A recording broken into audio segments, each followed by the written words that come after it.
Number मिलाया। दूसरी तरफ से एक उम्रदराज आदमी की आवाज आई। चूशन बोला, शंकोंग सीक्रेट रियल में पूरी तरह अलायंस के नियंत्रण में है। तुरंत ग्रेट वॉल आर्मी को इकट्ठा करो और देश की रक्षक दीवार की रक्षा के लिए तैयार हो जाओ। साथ ही सक्यूबस क्लैन की हर गतिविधि पर कड़ी निगरानी रखो। फोन काटने के बाद चूशन का चेहरा गंभीर हो गया। उसे पता था कि अब जब यह सीक्रेट रियल अलायंस के नियंत्रण में आ गया है तो सक्यूबस क्लैन को यह खबर जल्दी ही मिल जाएगी।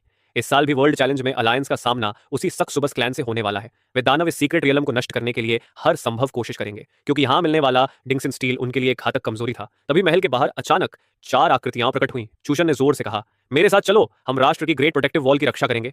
और वह तुरंत महल से बाहर निकल गया। उसी समय सब स्पेशल फिशर की चमकती सुनहरी रोशनी के बीच हम तीनों वापस स्पेशल पैलेस में प्रकट हो गए। मैंने इधर उधर देखा और पूछा, कमांडर इन चीफ कहां है? तभी महल का प्रभारी दौड़ता हुआ हमारे पास आया और बोला, आप लोग आखिरकार बाहर आ गए। इनर डीमन क्लैन ने फिर से ग्रेट वॉल के बाहर हमला शुरू कर दिया है। कमांडर इन चीफ पहले ही मदद के लिए निकल चुके हैं। जाने से पहले उन्होंने आदेश दिया था कि हम आपको शहर वापस भेज दें। जहां तक आपकी प्रॉमिस रिवॉर्ड का सवाल है, वह उनके लौटने के बाद आपको सिंगो यूनिवर्सिटी में दी जाएगी। मैंने सिर हिलाया। मुझे अभी बेचंड सिंचा की कोई खास जल्दी नहीं थी। मैंने सब स्पेशल कोर उसे सौंप दिया और कहा, सब कुछ के लिए धन्यवाद। उसने कोर ले लिया और दरवाजे की ओर इशारा किया। 3 सैनिक अंदर आए जो हमें शहर तक छोड़ने वाले थे। शहर पहुंचकर मैंने तय किया कि पहले होटल जाकर आराम करूंगा। आखिर मैंने अपनी सारी बचत खर्च करके 1 हफ्ते के लिए होटल का कमरा लिया था। लेकिन जैसे ही मैं अपने कमरे के दरवाजे पर पहुंचा और हैंडल घुमाने लगा, अचानक किसी ने पीछे से उसे पकड़कर रोक लिया। उस पकड़ में जबरदस्त ताकत थी। मैंने तुरंत भौहें सिकोड़ ली और पीछे की ओर छलांग लगाई। न तो मुझे और न ही एग्जाम को पता चला था कि कोई हमें पीछा कर रहा है। मैंने उस हाथ के मालिक को गंभीर नजरों से देखा। वह लगभग 20 साल का एक युवक था, जिसने सुनहरे फ्रेम वाला चश्मा पहना हुआ था और उसकी शक्ल किसी सफेद पोश बदमाश जैसी लग रही थी। जाम्बाओ ने जोर से गुर्राकर एक खतरनाक मुद्रा बना ली और उस पर झपटने ही वाली थी, लेकिन मैंने हाथ उठाकर उसे रोक दिया। रुको एग्जाम्बाओ। फिर मैंने उस अजनबी को घूरते हुए कहा, तुम कौन हो और रात के समय मेरा पीछा क्यों कर रहे हो? लेकिन वह आदमी अचानक एक तरफ हट गया और उसके पीछे से एक काली मकड़ी सामने आ गई जो लगभग मेरी कमर तक ऊंची थी। मैंने तुरंत उसकी जानकारी जांची। Deadly spider, excellent aptitude, silver rank level 1। मैं चौंक गया। ये मकड़ी वास्तव में सिल्वर रैंक बीस्ट थी। मैं और सवाल पूछने ही वाला था कि उस आदमी ने अपने सुनहरे फ्रेम वाले चश्मे को ठीक किया, हल्की मुस्कान दी और बोला, जानलिंग, सही कहा ना? मेरा नाम पेसिनेंट है।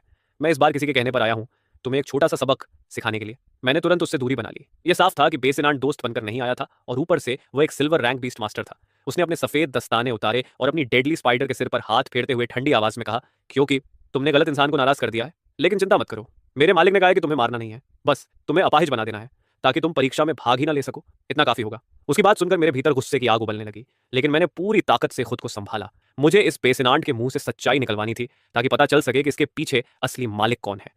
अगर मैं आज यह नहीं जान पाया तो चाहे मैं बच भी जाऊं, भविष्य में भी उनके षड्यंत्रों का निशाना बना रहूंगा। मैंने गहरी सांस ली और अपने दिमाग को शांत किया। फिर अपनी सारी यादों को खंगालने लगा। लेकिन चाहे जितना सोचता, मुझे याद नहीं आ रहा था कि मेरे इस शरीर के पिछले मालिक ने कभी किसी बड़े आदमी को नाराज किया हो। तो आखिर कौन हो सकता है जिसने मुझे सबक सिखाने के लिए किसी को भेजा? अगर किसी पर शक था तो वह सिर्फ वह हरामी जन था। उसके अलावा कोई और इतना क्यों नफरत करेगा? लेकिन मैं अभी अभी तो नागनंद सिटी लौटा हूं, कुछ ही मिनट पहले। किसी को मेरे यहाँ होने की खबर इतनी जल्दी कैसे हो सकती है? फिर भी बेसिनेंट ने मुझे तुरंत ढूंढ लिया और पूरे रास्ते मेरा पीछा किया और मुझे जरा भी आभास नहीं हुआ।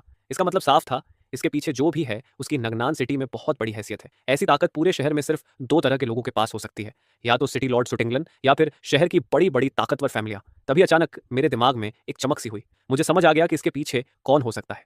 पूरे नागनन सिटी में अगर किसी पर शक बनता है तो वह सिर्फ लिन फैमिली है। हालांकि अभी यह सिर्फ अनुमान था। मैंने अपनी नजरें बेसिनांट के चेहरे पर टिकाई और ठंडी आवाज में कहा, अब समझ गया, तुम्हें लिन फैमिली ने भेजा है ना? ये सुनते ही बेसिनांट के चेहरे पर हल्की सी घबराहट छलक गई। उसने जल्दी से हाथ रगड़े, नाक को छुआ और नजरें चुराने लगा। मैं हंस पड़ा। बिंगो, लगता है मेरी पिछली जिंदगी में जो माइक्रो एक्सप्रेशन साइकोलॉजी के कोर्स में छुपकर पढ़ता था, वे आखिर काम आ ही गए। मेरी बात सुनकर बेसिनांट का चेहरा तुरंत पीला पड़ गया। कमाल है, इस लड़के ने यह कैसे पता लगा लिया? उसके मन में घबराहट बढ़ती जा रही थी। उसकी बहन अभी भी लिन फैमिली के कब्जे में थी। अगर मैं सच में जाकर सिटी लॉर्ड को सब बता देता तो उसकी बहन की जान खतरे में पड़ जाती। उसके दिमाग में एक ही ख्याल आया, मुझे जिंदा नहीं छोड़ सकता। छोटे कमीने, मौत मांग रहे हो? बेसिनांट की नकली सज्जनता का मुखौटा टूट गया। उसने अपने सुनहरे फ्रेम वाले चश्मे को सीधा किया। उसकी आंखों में हत्या की नीयत साफ झलक रही थी। रीपर स्पाइडर, इस्तेमाल करो ब्लड स्लॉटर स्ट्राइक। उसकी मकड़ी की 2 आगे की टांगें अचानक खून से लाल हो उठी। आदेश मिलते ही वह मुझ पर झपटी। मैं ठंडी हंसी हंसा। ये घमंडी आदमी अब शर्म से सीधे क्रोध में बदल गया था। मैंने तुरंत आदेश दिया, जाम्बाओ जल्दी ब्लैक टर्टल जेड शील्ड इस्तेमाल करो। अगले ही पल जाम्बाओ मेरे सामने आकर खड़ी हो गई। गहरे नीले पानी की एक लहर मुझे घेर कर ढाल बन गई। उसके चारों ओर पानी के सांपों जैसी धाराएं घूम रही थीं। ये होली वाटर एज्योर नेकलेस का प्रभाव था। रीपर स्पाइडर बिजली की रफ्तार से आई और एक झटके में ढाल को भेदने की कोशिश की। उसके खून जैसे लाल पंजे ढाल से टकराए। सौभाग्य से जाम्बाओ ने उस वार को रोक लिया। ये देखकर बेसिनांट की पुतलियां सिकुड़ गईं। उसका सांस अटक गया। ये घटिया कछुआ तो ब्रॉन्ज रैंक का है। ये मेरी सिल्वर रैंक स्पाइडर की अटैक कैसे रोक सकता है? ये सिर्फ 2 स्तर का अंतर नहीं था, बल्कि ब्रॉन्ज से सिल्वर तक की पूरी सीमा पार हो रही थी। उसे लगा जैसे दुनिया उलटी चल रही है। उसी समय मेरा चेहरा सख्त हो गया। सच ये था कि सिल्वर रैंक का अंतर बहुत बड़ा होता है। अभी भी जाम्बाओ का ब्लैक टर्टल जेट शील्ड एक ही वार में टूट गया था। अगर दुश्मन ब्रॉन्ज रैंक का होता तो जाम्बाओ को यह हार पहनने की भी जरूरत नहीं पड़ती। वह 2 स्तर ऊपर जाकर उसे तुरंत खत्म कर देती। लेकिन अभी सामने सिल्वर रैंक था और जीत की कोई गारंटी नहीं थी। फिर भी मुझे बस समय खींचना था। यहाँ का शोर काफी बड़ा था। होटल स्टाफ को जल्दी ही पता चल जाएगा। जैसे ही वे आएंगे मैं पुलिस बुला सकता हूँ और तब बेसिनांट चाहे जितना चाहे भाग नहीं पाएगा। लगता था बेसिनांट भी यह समझ गया था। इसलिए उसने तुरंत आदेश दिया, डूमिंग स्पाइडर हमला करो, 1000 आर्मी चार्ज इस्तेमाल करो और इस लड़के को चीर डालो। उसका चेहरा पूरी तरह खूंखार हो चुका था। आदेश मिलते ही मकड़ी हवा में उछली। उसकी 8 टांगें स्प्रिंग की तरह फैल गईं और वह सीधे जाम्बाओ पर टूट पड़ी। मैंने तुरंत पलटवार का आदेश दिया। एक जाम्बाओ ने अपने आगे के पंजों से जमीन पर जोर से प्रहार किया। आवाज ऐसी थी जैसे कोई भारी कदम पानी पर पड़ा हो। अगले ही पल एबिसल प्रेशर पूरे बैटलफील्ड में फैल गई। डूमिंग स्पाइडर को ऐसा लगा जैसे कोई विशाल पहाड़ उस पर गिर पड़ा हो। वह हवा से सीधे नीचे गिरकर जमीन पर धड़ाम से आ गिरी। उसकी गति भी सामान्य से 10 गुना धीमी हो गई। मैं खुद भी चौंक गया। संभाव की एबिसल प्रेशर इतनी ताकतवर हो गई थी कि सिल्वर रैंक स्पाइडर भी उसका विरोध नहीं कर पा रही थी। मैंने तुरंत कहा, संभाव यही मौका है, तय्यन श्योनु इस्तेमाल करो। आदेश मिलते ही संभाव के दोनों मुंह खुल गए और गहरे नीले रंग की जहरीली पानी की धुंध जमीन पर पड़ी मकड़ी को ढकने लगी। मैं गंभीर नजरों से उस धुंध को देखता रहा, लेकिन अंदर से कोई चीख नहीं आई। कुछ पल बाद जब धुंध छौटी तो वहां मकड़ी की जगह सफेद जाल में लिपटी एक गेंद दिखाई दी। आखिरी क्षण में डूमिंग स्पाइडर ने खुद को जाल में लपेट लिया था, इसलिए तायन ज्योनु उसे जला नहीं पाया। अच्छा किया डूमिंग, बेसिनांट ने राहत की सांस ली। उसने मुझे घूरते हुए कहा, मैंने नहीं सोचा था कि यह ब्रॉन्ज रैंक कछुआ मेरी सिल्वर स्पाइडर को इतना मजबूर कर देगा। उसने हाथ उठाकर मकड़ी को फिर से हमला करने का आदेश देने ही वाला था कि अचानक ऊपर सीढ़ियों से एक जोरदार आवाज गूंजी, कोई भी हिलेगा नहीं। अगले ही पल 10 से ज्यादा सैनिक सीढ़ियों से दौड़ते हुए आए और उन्होंने बेसिनांट को चारों ओर से घेर लिया। होटल का संकरा गलियारा एक पल में भीड़ से भर गया। बेसिनांट ने चारों ओर खड़े सैनिकों को देखा और उसका दिल बैठ गया। सब खत्म हो चुका था। तभी सीढ़ियों के ऊपर से एक महिला की शांत लेकिन अधिकार भरी आवाज आई, मेरे अधिकार क्षेत्र में अशांति फैलाने की हिम्मत किसने की? तुम सच में मौत ढूंढ रहे हो? ये जानी पहचानी आवाज सुनते ही मैंने तुरंत सिर घुमाया और सीढ़ियों की ओर देखा। वहां मैंने गवर्नर सुटिंगलन को धीरे धीरे ऊपर से उतरते हुए देखा। मुझे बिल्कुल उम्मीद नहीं थी कि वह खुद यहां आएंगी, लेकिन चूंकि सुटिंगलन खुद आ गई थी तो अब शायद यह पता लग सकता था कि बेसिनांट के पीछे असली मास्टर कौन है। सुटिंगलन धीरे धीरे मेरे पास आई और सीधे बेसिनांट को घूरते हुए बोली, एक भटके हुए सैनिक, बताओ इसके पीछे किसका आदेश है? बेसिनेंट ने जैसे ही सुटिंगलन को देखा उसका दिल जैसे रुक गया। उसे समझ आ गया था कि अब वह पूरी तरह फंस चुका है, लेकिन गिरफ्तारी की स्थिति के लिए उसने पहले से ही एक आखिरी रास्ता तैयार कर रखा था। बेसिनेंट ने मेरी ओर गहरी नजरों से देखा और अगले ही पल उसकी डूमिंग स्पाइडर ने अचानक अपनी खून से लथपथ आगे की टांग उठाई और सीधे अपने ही मालिक के दिल में घोंप दी। बेसिनेंट तुरंत जमीन पर गिर पड़ा। कुछ ही सेकंड में उसका दिल धड़कना बंद हो गया। उसी क्षण अपने मालिक की मौत के साथ ही डूमिंग स्पाइडर ने भी आखिरी सांस ले ली। मैंने जमीन पर पड़े बेसिनेंट के निर्जीव शरीर को देखा और भौहें सिकोड़ ली।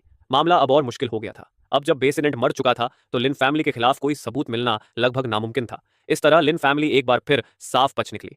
जैसे ही मैंने जान के बारे में सोचा, मेरे मन में बस एक ही इच्छा उठी, उसे मार डालने की। उसे और उस कमीने को जिसने अपने ही मालिक के साथ विश्वासघात किया था।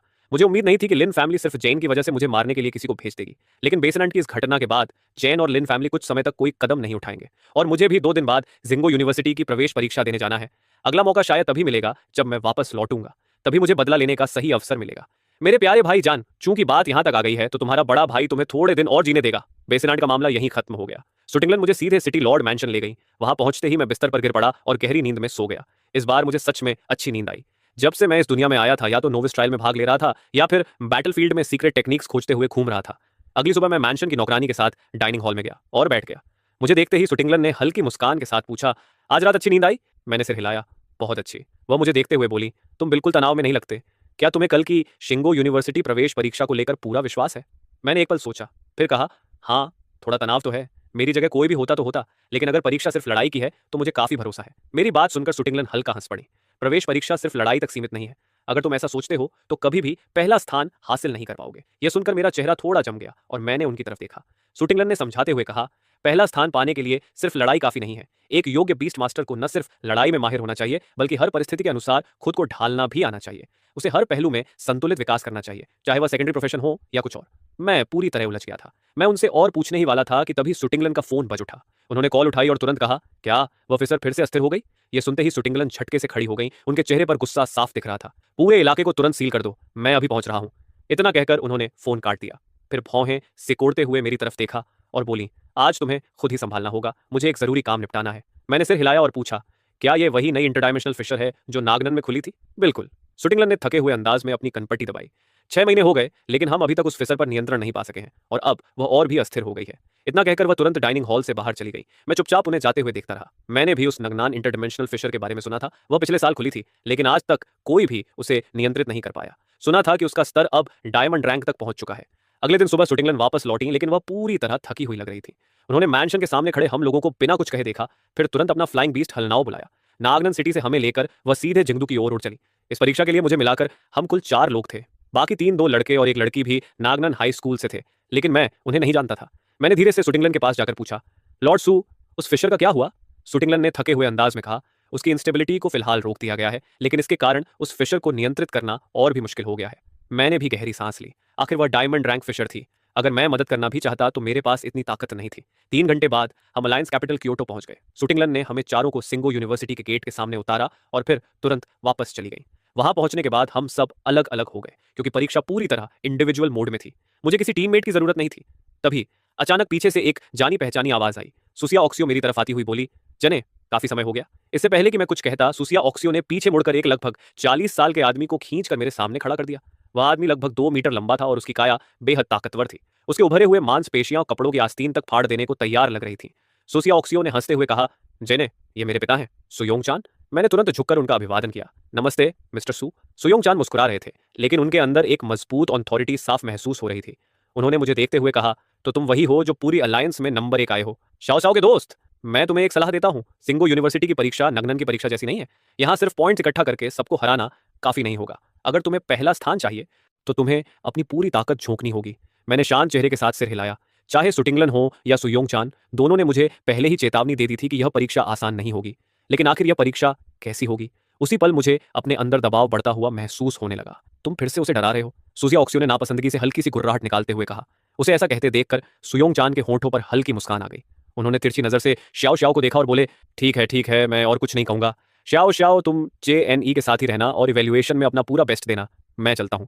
इतना कहकर सुयोंग चान बिना पीछे मुड़े वहां से चले गए। तभी अचानक मेरे पीछे से एक बेहद उत्साहित आवाज गूंजी, जे निगे, मैं तो तुम्हें याद करते करते मर ही गया था। यह लेस यांग था, जो दौड़ता हुआ आया और सीधे मुझे गले लगा लिया। तभी उसके पीछे खड़े एक युवक ने हंसते हुए कहा, अरे तो यही है वो मशहूर JNE जी जिसके बारे में तुम हमें इतना बता रहे थे।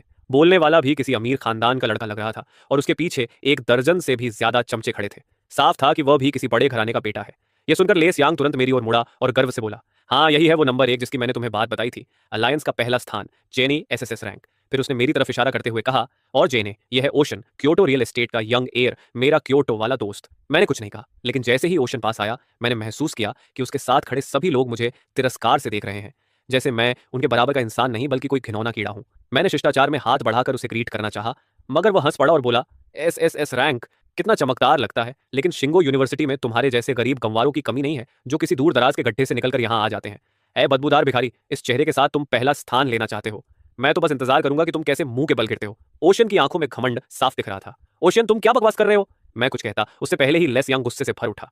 उसकी आंखें भड़क उठी और उसने तीखे स्वर में कहा, जैनलिन को खुद ग्रैंड इंस्ट्रक्टर ने पर्सनली बधाई दी है, इसलिए जरा सोचकर बोलो, या तुम ग्रैंड इंस्ट्रक्टर की बात पर शक कर रहे हो? ओशन को शायद उम्मीद नहीं थी कि लेस यांग इस भिखारी के लिए उससे भिड़ जाएगा, क्योंकि उनके अमीर दोस्तों के इस ग्रुप में हमेशा वही लीडर माना